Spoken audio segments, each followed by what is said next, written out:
Point blank range లా వాడిని నిలబెట్టేసిన sir. 5 సెకండ్లలో బేడిలేసి వాడిని మీ ముందు నిలబెట్టిస్తుంటి. బద్మాష్ యాడికెళ్ళొచ్చిడ్డా మొండి నానిగాడు బాంబేసిండు. వాడు దొరికినట్టే దొరికి తప్పించుకుంటూ ప్రతిసారి మనల్ని ఫూల్స్ చేస్తున్నాడు. సార్ సార్ సిద్ధార్థ లైన్ లో ఉన్నాడు సార్. ఏయ్, నా వరలక్ష్మిని ఏం చేసావు? ఇంకా ఏం చేయలేదు. అసలు ఏం చెయ్యాలనుకుంటున్నావు? కూర వండుకొని తినేద్దాం అనుకుంటున్నాను. ఏంటి ఆ పిచ్చి ప్రశ్న? వరలక్ష్మిని ఏం చేద్దాం అనుకునేది నువ్వు తీర్చే నా డిమాండ్లు పట్టి ఉంటుంది. ఏంటా డిమాండ్స్? వరలక్ష్మి అంటే నీకు ఇష్టమా? ఇష్టమా? ప్రాణం రా. అయితే నీ ఇద్దరు తిరిగి పీటల మీద కూర్చోవాలంటే నేను చెప్పిన పనులు చేయాలి. చెప్పు, ఎవరు నేసేయమంటావు? ఏ మినిస్టర్ నేసేయమంటావు? ఏ పోలీస్ ఆఫీసర్ నేసేయమంటావు? లేకపోతే సీఎంని వేసేయమంటావా? వేసేయడాలు మనకో లెక్క కాదు. దొమ్మీలు అల్లర్లు ఎలాంటివైనా చిటికలో చేసేస్తా. నాంపల్లి స్టేషన్ ని పేల్చేయమంటావా? లేదా బేగంపేట ఎయిర్పోర్ట్ ని కూల్చేయమంటావా? చెప్పు, నా వరాన్ని పెళ్ళాటం కోసం ఎంత అగ్గైనా పుట్టిస్తా. అవన్నీ నువ్వు ఎప్పుడు చేసావు కదా పప్పు. కొత్తగా ఏమైనా ట్రై చేద్దాం. సరే, ఏం చేయమంటావో చెప్పు. రాజకీయాలంటే ప్రజలకు సేవ చేయటం. నా డిమాండ్ కూడా అదే. ఏ ప్రజలకు నువ్వు వాగ్దానం చేసి నెగ్గావు, ఎవరికి అందాల్సిన సహాయం వాళ్ళకి అందకుండా నువ్వు మింగావు, వెంటనే వాళ్ళ దగ్గరికి వెళ్ళి ఆదుకోవాలి. లేకపోతే నీ పదవి కన్నా ప్రాణం కన్నా ఎక్కువైన వరలక్ష్మిని. ముందు నేను చెప్పేది విను. నువ్వు 10 కోట్లు అడుగు, 10 కోట్లు ఇస్తాను. 10 కాంట్రాక్ట్లు అడుగు, ఇప్పిస్తాను. శంషాబాద్ దగ్గర 50 ఎకరాలు అడుగు, అది ఇప్పిస్తాను. లేదా గచ్చిబౌలి దగ్గర ఐటీ పార్క్ పెట్టుకుంటాను అను, ఓ 500 ఎకరాలు ఇప్పిస్తాను. మీ స్టూడెంట్స్ రాజకీయాల్లోకి రావాలంటున్నావు కదా, ఓ 50 సీట్లు ఇప్పిస్తాను. సరేనా? కానీ ఇదెక్కడ డిమాండ్స్ అయ్యా? ప్రజలకు సేవ చేయాలంటావు, వాళ్ళకి ఇచ్చిన వాగ్దానాలు నెరవేర్చాలంటావు. అవి నా వల్ల కాదు. పప్పు, నా డిమాండ్లు వెంటనే తీర్చకపోయావు ఈసారి ఫోన్ చేయి. నా పని నేను చూసుకుంటాను. సరే, ఒక్కసారి నా వరతో మాట్లాడించు.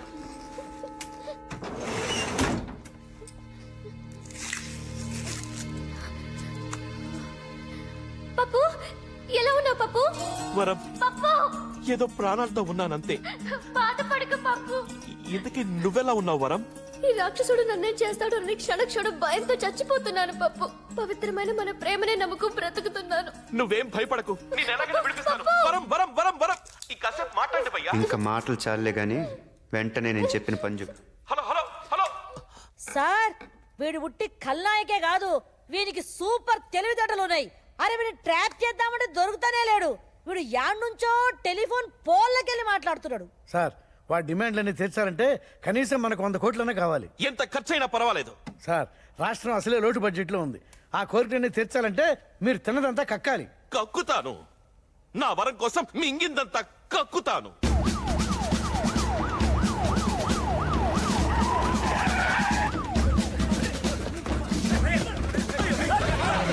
ఇంత కలిసి వెళ్ళి కోరంబోకు ల్యాండింగ్ చేసింది.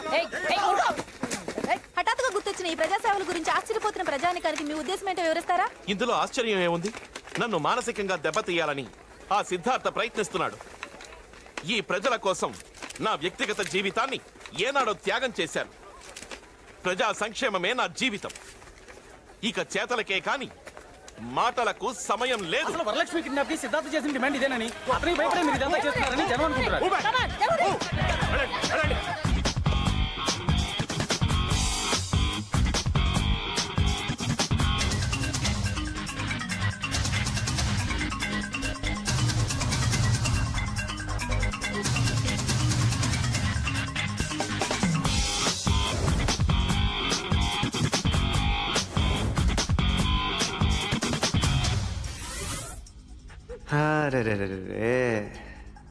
పప్పుగాడు షాజహాన్ని మించిపోయాడు.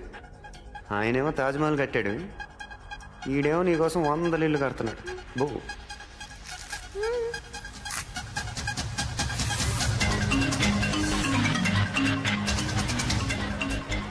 ఇలా విగ్రహాల్లో నిలబడకుండా మీరు కూడా పొండి. తలా వచ్చాయి వెయ్యండ్రా, కూలి ఖర్చులన్నా మిగులుతాయి.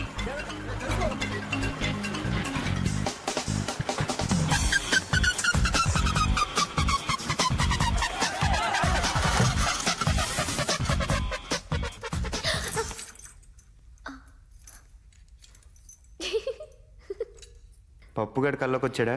కాదు, నువ్వు వచ్చావు. పార్టీ మార్చావేంటి? కల్లో నువ్వు మా పవిత్రమైన ప్రేమని అర్థం చేసుకుని ప్రేమికుల్ని విడదీయడం తప్పని తెలుసుకుని మా ఇద్దరికి దగ్గరుండి మరీ పెళ్లి జరిపించావంట. అక్షింతలు వేసావంట. అంత మంచి చేసిన నీకు బంతిలో పక్కన కూర్చుని నేనే అన్నం తినిపించానంట. ఇందులో ఒకటి బాగుంది నాకు. మా పెళ్లి జరిపించడమా? నాకు అన్నం తినిపించడం. అవును, బాగానే ఉంటది. కొంచెం ఈ బేడీలు తీస్తావా? పనుంది. ఏ? అబ్బా, అన్నీ చెప్పాలా నీకు? దురదగా ఉంది. గోకనా? దొంగ సజ్జనోడా, గోకేద్దామని. ఉపచారం ఉపచారం. ఎన్ని రోజులైపోయిందో అలా గాల్లో తిరిగి. ఇదిగో తెచ్చి ఇలా దీంట్లో పడేశావు. దా బయటికి వెళ్ళి గాలిలో తిరిగొద్దాం. నిజంగానా? పిచ్చి పిచ్చి వేషాలు ఏవుగా. నీతోనా? ఏకంగా దుకాణం పోలీస్ స్టేషన్లోనే పెట్టినోడివి. నీతో గేమ్స్ ఏంటి చెప్పు?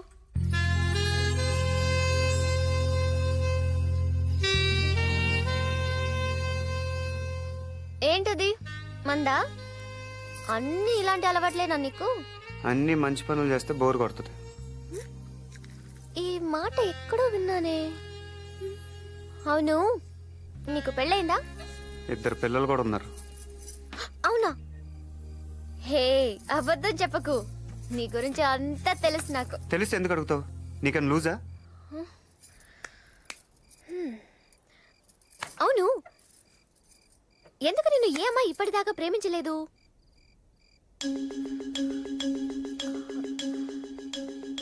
అంతా ఓకే కదా? ఏజ్ బార్ అయిపోద్దని. పప్పుగాడు ఏజ్ ఏంటి? అది చెప్పకూడదు. అంతేజా? ఏపా, ఎర్రగా బుర్రగా బానే ఉంటావు. పప్పు అంత కాదు. అయినా ఇప్పటమ్మాయిలు ఊరికి పడిపోరు. నువ్వు కొంచెం మారాలి. ఏం మారాలి? ఇదే ఇదే ఈ కోపమే కొంచెం తగ్గించుకోవాలి. అమ్మాయిలంటే కనికరం చూపించాలి. ఈ కిడ్నాప్లు ఫైటింగ్లు మానుకుని ప్రేమించడం నేర్చుకోవాలి. ఫర్ సపోజ్ నాలాంటి అందమైన అమ్మాయిల్ని అమాంత ఎత్తుకొచ్చేయకూడదు. ముందుగా వాళ్ళ మనసుల్ని దోచేయాలి. ఆ తర్వాత చూడు, అమ్మాయిలే నీతో లేచొచ్చేస్తారు. మనసుల్ని దోచేయాలి? అదెలా? ఇప్పుడు నచ్చావు నాకు. మనసంటే నీలా అదో జడ పదార్థం కాదు, పాదరసంలా సున్నితంగా కరిగిపోయేది. అలా అని దాన్ని మీ మగాళ్ళంతా తేలిగా కరిగించలేరు. దానికి చాలా చాలా ఇది కావాలి. ఇదంటే? అదే అది. నోటితో చెప్పేది కాదు, చెప్పలేం కూడా. ఒకటి మాత్రం చెప్పగలం. అది ఎప్పుడు ఎలా ఎందుకు పుడుతుందో మాత్రం చెప్పలేం. బాగా కన్ఫ్యూజన్గా ఉంది, కొంచెం క్లియర్గా చెప్పు. అదే కదా చెప్పలేమంటోంది. పేకల దాకే అనుకున్నాను, మొత్తం మునిగిపోయావు. ప్రేమ, దోమ, వంకాయ ఏమీ లేవు. కొంచెం బయటకు వచ్చి చూడు, లోకం ఏంటో తెలుస్తుంది. చాలానే తెలిసిందిలే. తిప్పేవు కదా నువ్వే, అన్నీ తెలుసుకున్నాను. నీలాంటి యువకులు రాజకీయాల్లోకి వస్తే మాలాంటి సామాన్యులకు ఎంత మేలు జరుగుతుందో చూపించావు బాబు. బాబు, వరదల పాలైన మా బ్రతుకులకింత నేణ్ణిచ్చావు. మా అందరి బాగు కోసం ఇంత చేశావు. నీకోసం ఏం చేయడానికైనా మేము ఎప్పుడూ సిద్ధమే బాబు. అధికారంలో ఉండి నాయకులు చేయలేని పని అజ్ఞాతంలో ఉండి మీరు చేశారు. మీ సిద్ధాంతం నక్సలిజమా? హ్యూమనిజం. ఈ విషయంలో మీరేం చెప్పదలుచుకున్నారు? నిజాయితీగా సేవ చేయి, లేదా రాజకీయాల్లోంచి తప్పుకో. మీ కార్యాచరణ మంచిదైనప్పుడు మీరు రహస్యంగా ఉండడం దేనికి? మేము టెర్రరిస్టులం కాదు అని నిరూపించేదాకే తప్పదు. రాజకీయ నాయకుల గుండెల్లో సిద్ధార్థ పుట్టించిన ప్రకంపనం పెను మార్పుకు దారి తీసేలా ఉంది. ఎంతో నేర చరిత్ర ఉన్న పప్పు యాదవ్ లాంటి వాడే భయపడి నిధుల్ని సక్రమంగా వినియోగించడంతో ఇదే దారిలో నడిచి మిగతా ఎమ్మెల్యేలు, ఎంపీలు కూడా ప్రజా సంక్షేమం పట్ల శ్రద్ధ వహిస్తున్నారు. సిద్ధార్థ హెచ్చరికకు వెనుక ఏ అదృశ్య శక్తో ఉండి నడిపిస్తోందని అన్ని పార్టీల వాళ్లు ఎలక్షన్ మేనిఫెస్టోల్ని బూజు దులిపి ఆచరణలో పెడుతున్నారు. పోచమ్మా సార్, ఈసారి వాడు ఫోన్ చెయ్యగానే ట్యాప్ చేయండి. Okay sir. నా కొడుకు దొరకని చెప్తాను. ఆగండి ఆగండి ఆగండి ఆగండి.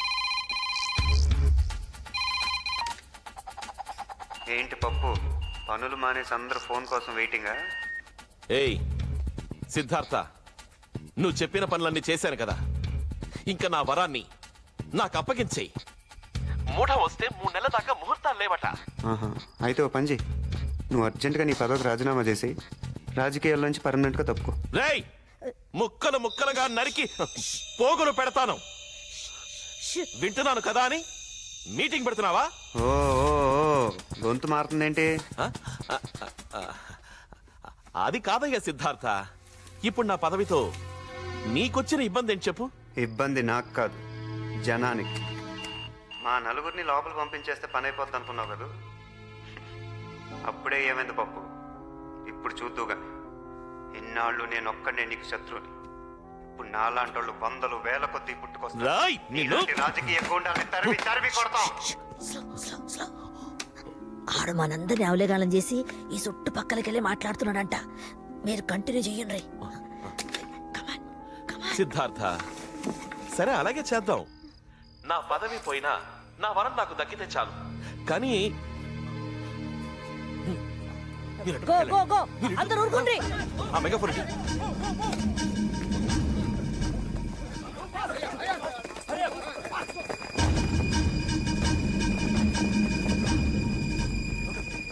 రేయ్ సిద్ధార్థ, లొంగిపో.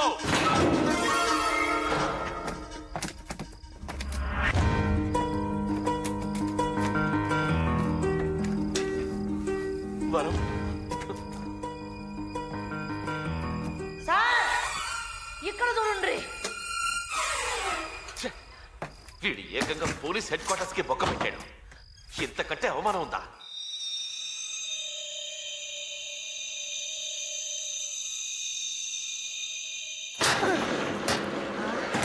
సహా తనకు తానుగా కోర్టులో లొంగిపోకుంటే, బాంబు బ్లాస్ట్ కేసులో, జైలు నుంచి తప్పించుకున్న కేసులో, వరలక్ష్మిని కిడ్నాప్ చేసిన కేసులో అతన్ని మోస్ట్ వాంటెడ్ క్రిమినల్ గా భావించి అతని మీద షూటెడ్ సైట్ ఆర్డర్స్ జారీ చేస్తామని హైకోర్టు ఇవాళ హెచ్చరించింది.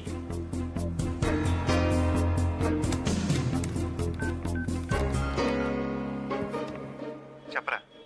48 గంటల లోపల లొంగిపోతే కనిపిస్తే కాల్చేయమని హైకోర్టు ఆర్డర్స్ పాస్ చేసింది. ఆ బాంబ్ బ్లాస్ట్ గురించి వివరాలు తెలుసుకున్నారా? నానిగాని అడ్డం పెట్టుకున్న పప్పు యాదవ్ గాడి మనల్ని కేసు ఇరికించాడు. ఆ టైంలో వాడు వేరే కేసు మీద జైల్లో ఉన్నట్టు ఆధారాలు చూపించాడని రిమాండ్లో ఉన్న మన ఫ్రెండ్స్ చెప్పారు. రే, ఆ మొండి నానిగాడు నేను చంపడానికే బయటకు వచ్చానంట్రా. నువ్వు జాగ్రత్త.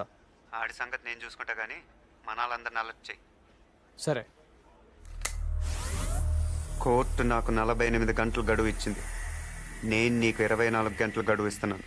మర్యాదగా నువ్వు చేసిన నేరం కోర్టులో ఒప్పుకోవాలి. నేరమా? నేను చేశానా? ఛా, నువ్వు చేసిన నేరాలు ఏదో పెద్ద లెక్క కాదనుకో. టెర్రరిస్టులుగా మా మీద మోపిన నేరాన్ని నువ్వు మర్యాదగా కోర్టులో ఒప్పుకోవాలి. నేనే మిమ్మల్ని ఇరికించానని చెప్పడానికి సాక్ష్యం ఏముందిరా? ఆ ఒంటి చేతి మొండి నానిగాడు నీ పక్కనే ఉండుంటాడే, వాడే సాక్ష్యం. రే మొండి, మర్యాదగా నిజం ఒప్పుకో. లేకపోతే ఒకసారి చెయ్యి పోగొట్టుకున్నావు, ఈసారి అన్ని సామాన్లు పోగొట్టుకో.